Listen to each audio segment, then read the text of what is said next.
Sa number 7, istrikto nga pagpatuman sang anti-barker ordinance sa Bacolod City Public Plaza pagatutukan sang Bacolod City Police Office.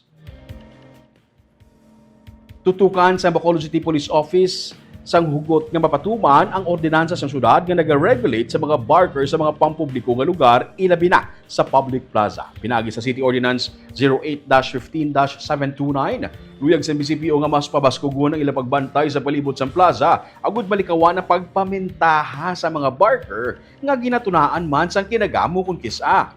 Gisiling ni BCPO Director Police Colonel Eugene Rebadomia nga madamo na kaangay nga mga reklamo gikan sa mga motorista ang napadangat sa ilang talatapan. Rason nga nagapakig-angot na sila sa Bacolod Traffic and Transport Management Department para mag-deploy sa mga personnel. Pasobra sa 20 ka mga barker ang yara sa plaza base sa ilang pagpangusisa. Dugang pa ni Rebadomia, may mga reklamo sila nga nabaton nga ginadumilian sa iban nga mga barker nga mag-parking ang iban nga motorista bangod ila ini gina-reserve sa mga nagabayad sa ila. Sa karon, nagapakig-angot na ang BCPO sa BTTMD kag sa Anti-Mendicancy Division sang DSSD matapos matukiban nga ang iban sa mga barker ang sa plaza na mismo nagatulog kaupod ang ilang mga pamilya.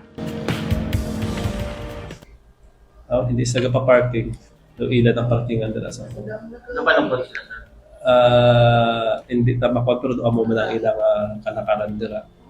But then daw suruay siya sa sa plaza nato. Sila sa lugar. Amo na gani daw may na-reserve na parking intended for that vehicle. Basta may mga contacts sila but we'll be regulating starting next month.